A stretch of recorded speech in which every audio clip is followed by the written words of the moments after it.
नमस्कार, स्वागत है आप सभी का। आपके साथ मैं हूं अपर्णा। सीएम योगी आज मेरठ पहुंचे और कृषि विश्वविद्यालय में हाईटेक लाइब्रेरी का उद्घाटन किया। साथ ही 325 करोड़ की योजनाओं का शिलान्यास भी किया। इस मौके पर सीएम योगी ने पश्चिम यूपी के किसानों की जमकर तारीफ करते हुए कहा, 1857 से आजादी की लड़ाई की शुरुआत करने वाली ये पावन माटी है, जिसके किसानों ने अपनी कड़ी मेहनत से इस इलाके को समृद्धशाली बनाया है। केंद्र और राज्य सरकार की कोशिश है कि किसानों की आय बढ़ाई जाए। विपक्ष पर निशाना साधते हुए सीएम योगी ने कहा कि विपक्ष किसानों के मुद्दे पर भ्रम फैला रहा है। विदेशी झूठन पर पलने वाले आज षड्यंत्रकारी बने हुए हैं। ये लोग शुरुआत से ही देश की समस्याओं का समाधान नहीं चाहते थे, लेकिन आज पीएम मोदी ने पूरी तस्वीर ही बदल दी है। विकासशील होने के साथ आज देश की सीमाएं पूरी तरह सुरक्षित हैं।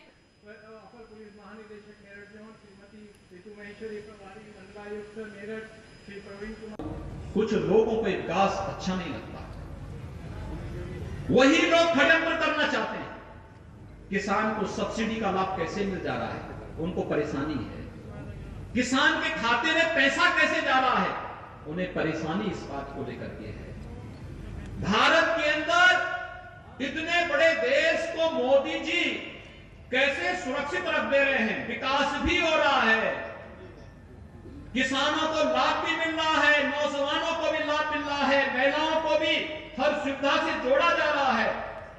और दूसरा, सीमाओं की सुरक्षा भी मजबूती के साथ होकर के अगर कभी पाकिस्तान आंख उठा करके देखने का प्रयास करता है तो भारत का बहादुर जवान पाकिस्तान के अंदर घुस करके उसके सभी आतंकी कैंपों को नष्ट करने का काम भी करता है। यही तो मोदी जी का कमाल है। दुश्मन तो घबरा ही रहे हैं, लेकिन भारत की प्रगति से ईर्ष्या करने वाले, विदेशी जूठन से पलने वाले लोग भी अब षड्यंत्र करने में कोई कोताही नहीं बरत रहे। कश्मीर में धारा 370 समाप्त कर दी गई थी, क्योंकि वो चाहते ही नहीं थे कि कश्मीर की ये समस्या का समाधान हो,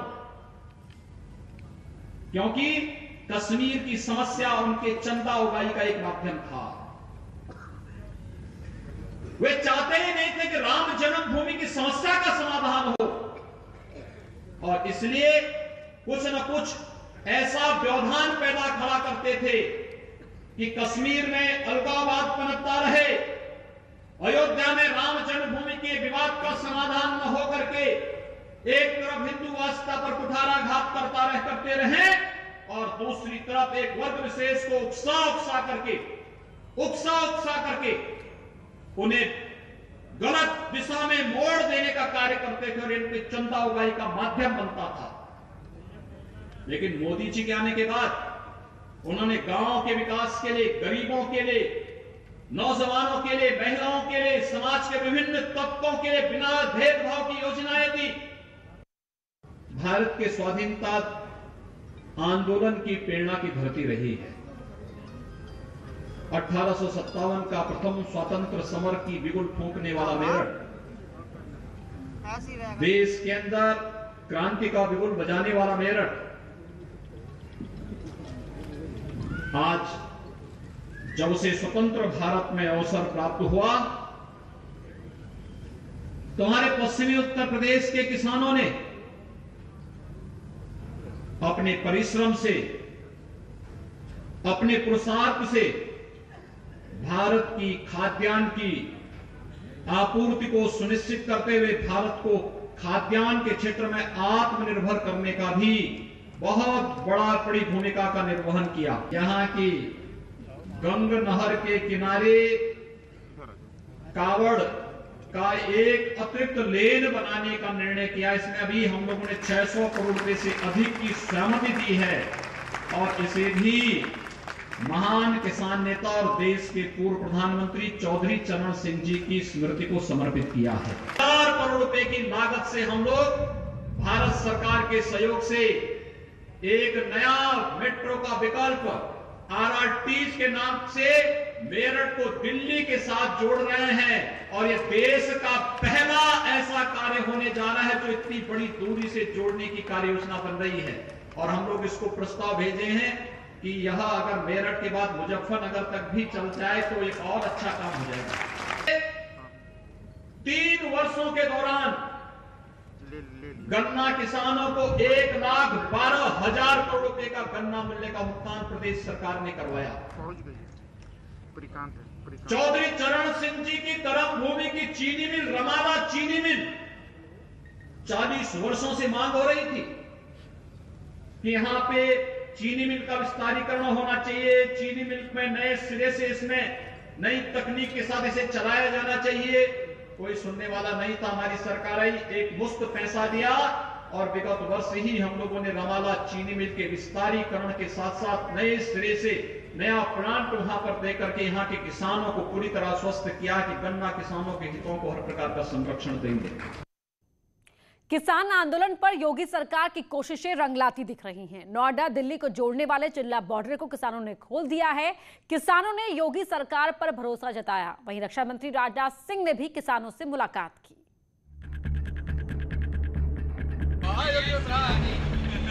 किसान आंदोलन को लेकर अब योगी सरकार की कोशिशें रंग ला रही हैं। नोएडा दिल्ली को जोड़ने वाले चिल्ला बॉर्डर को किसानों ने खोल दिया है।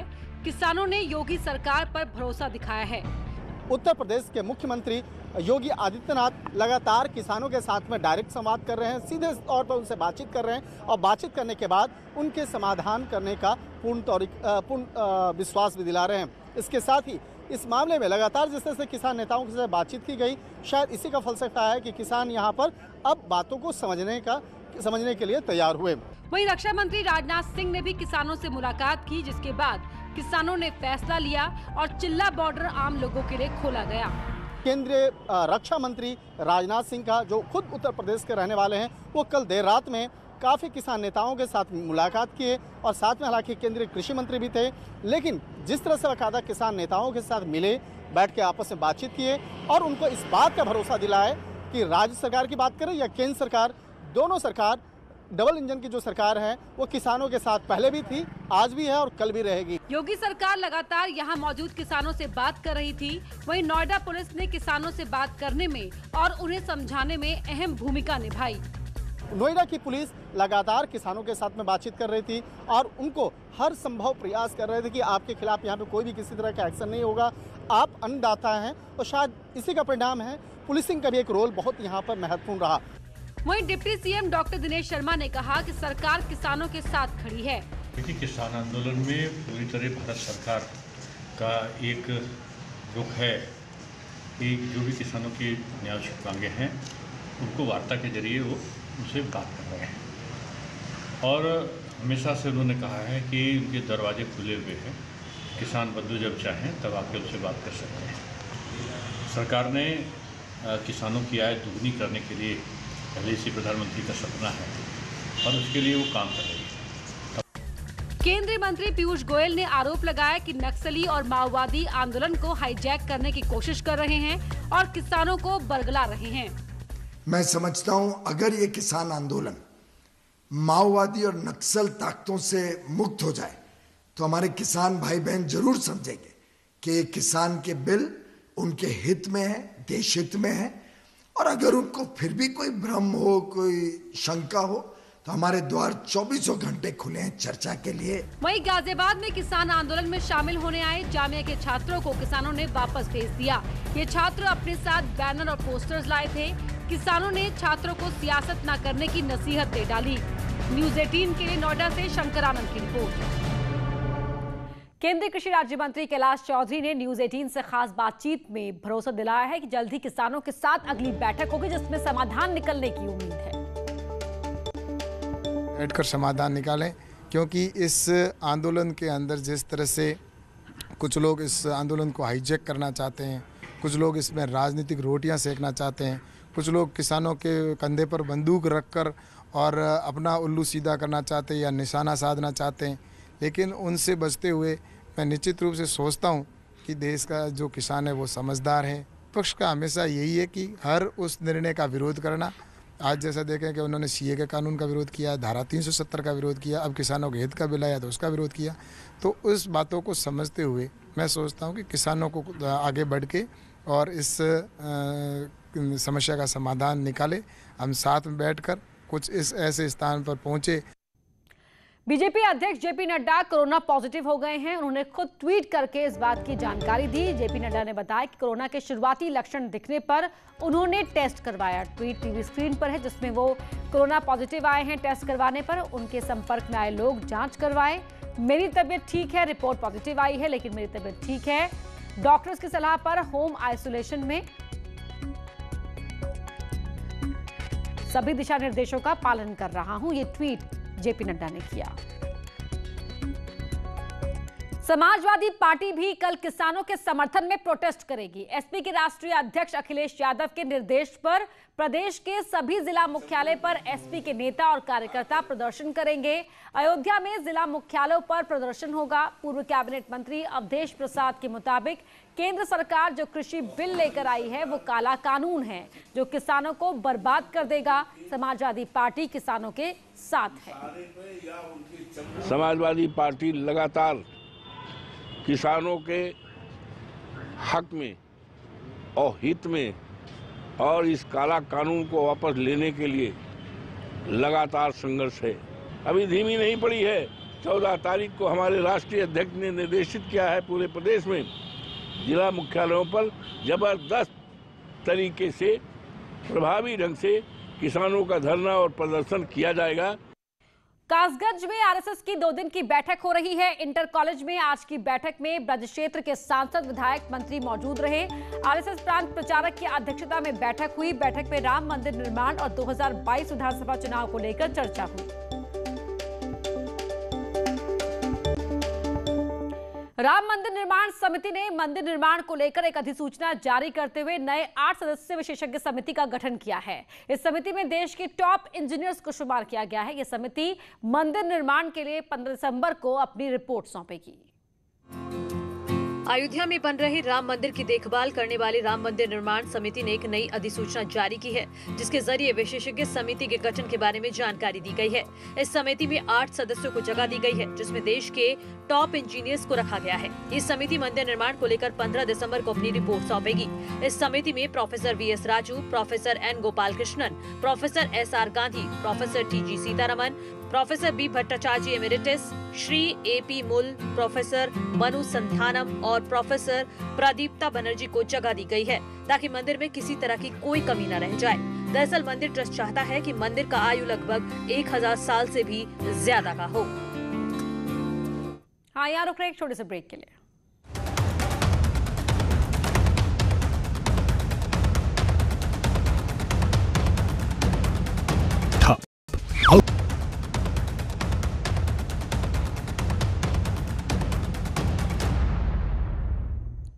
और अब बात करते हैं संभल की, जहां पुलिस की गाड़ी पलटने से 3 पुलिस वाले घायल हो गए। दीपपुर डांडा कस्बे में बच्चे को बचाने की कोशिश में पुलिस की ये गाड़ी पलट गई। दुर्घटना में पुलिस की गाड़ी चकनाचूर हो गई तो वहीं गाड़ी में बैठे एक हेड कांस्टेबल, एक कांस्टेबल और एक होमगार्ड जख्मी हो गए। तस्वीरें आपको दिखा रहे हैं। बच्चे को बचाने में पुलिस की गाड़ी पलटने से ये हादसा हुआ है। अब गाड़ी की हालत देखकर अंदाजा लगा सकते हैं कि किस तरह से यहाँ पुलिस वालों की जान बची होगी। गाड़ी को बहुत नुकसान पहुंचा है और 3 पुलिस वाले भी जख्मी हो गए।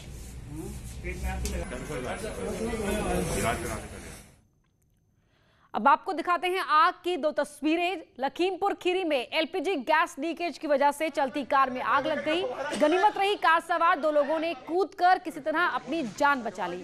दूसरी तस्वीर आप देख रहे हैं सीतापुर की, जहां एक व्यापारी के घर की 3री मंजिल पर संदिग्ध हालातों में आग लग गई। आग से घर में रखा लाखों का सामान जलकर खाक हो गया।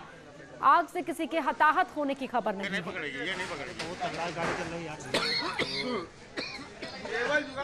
वहीं एसटीएफ के हाथ बड़ी कामयाबी लगी है। बस्ती से रेलवे टिकट चोर सद्दाम हुसैन को अरेस्ट किया गया है। पुलिस के मुताबिक आरोपी सद्दाम हुसैन रेलवे की तत्काल टिकट बुकिंग में सेंध लगाता था। कई सॉफ्टवेयर के जरिए समय से पहले ही ये टिकट बुक कर लेता था और फिर उसे महंगे दामों पर बेचता था। सद्दाम के तार देश के दूसरे राज्यों से भी जुड़े हुए हैं। ट्रैवल एजेंट का काम करने वाला सद्दाम हुसैन गांव-गांव तक अपना नेटवर्क फैलाए हुए है।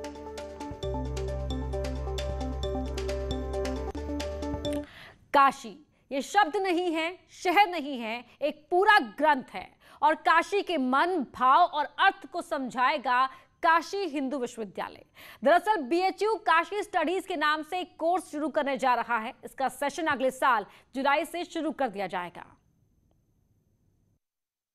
योगी आदित्यनाथ ने आत्मनिर्भर उत्तर प्रदेश की सोच को आगे बढ़ाने के लिए बीएचयू में काशी स्टडीज नाम से पोस्ट ग्रेजुएशन का एक कोर्स शुरू करने के लिए कवायद की है, ताकि काशी के रहस्य को समझने के लिए आपको बनारस में भटकना ना पड़े।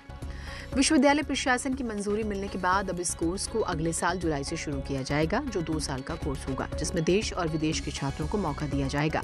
फिलहाल इस कोर्स में 4 सेमेस्टर होंगे, जिसके जरिए स्टूडेंट्स काशी की संस्कृति, इतिहास, परंपरा, धार्मिक महत्व और बनारस की अलग अलग पहचान को समझ सकेंगे। और अब खबर हरदोई से, जहां सांप और नेवले की लड़ाई देखने को मिली। स्थानीय लोग भी रुककर इसे देखने लगे। काफी देर तक हुई सांप और नेवले की लड़ाई में आखिरकार सांप की मौत हो गई। सांप की मौत के बाद नेवला सांप को लेकर चला गया। शहर कोतवाली इलाके के 52 रोड का ये मामला है। तस्वीर आप देख सकते हैं। यहाँ सांप और नेवला काफी देर तक इसी तरह लड़ते रहे और इस जंग में नेवले ने सांप को मार दिया और उसके बाद वो सांप को लेकर चला गया। ये वीडियो आप सोशल मीडिया पर वायरल हो रहा है। काफी देर तक देखिए किस तरह से यहाँ पर सांप और नेवला एक दूसरे से लड़ते रहे और इस जंग में बाजी नेवले ने मारी। काफी देर तक दोनों के बीच मुकाबला होता रहा, कभी सांप हावी तो कभी नेवला हावी, लेकिन अंत में नेवले ने सांप को मार दिया।